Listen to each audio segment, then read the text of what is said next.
Guys, welcome to my blog. আজকের ব্লগের thumbnail দেখে হয়তো তোমরা বুঝেই গেছো আমি কোথায় যাচ্ছি।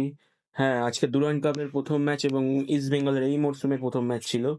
তো আমি যাবো না, এটা আবার হয় নাকি? তো আমি আমার বন্ধুদের সাথে বেরিয়ে পড়ি খেলা দেখতে যাওয়ার উদ্দেশ্যে। তো স্টেডিয়ামে পৌঁছেই দেখি যে ওপেনিং সেরেমনি শুরু হয়ে গেছে অলরেডি।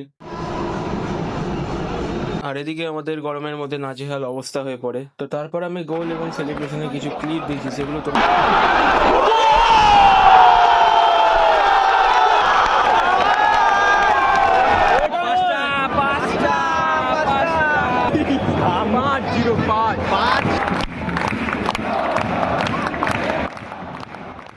তো তোমরা দেখতেই পেলে এই মরশুম আমরা 5 গোল দিয়ে শুরু করি। তো শুরুটা খুবই ভালো হয়েছিল। তো আজকের ব্লগে এই পর্যন্তই, আবার দেখা হচ্ছে নেক্সট কোনো ব্লগে।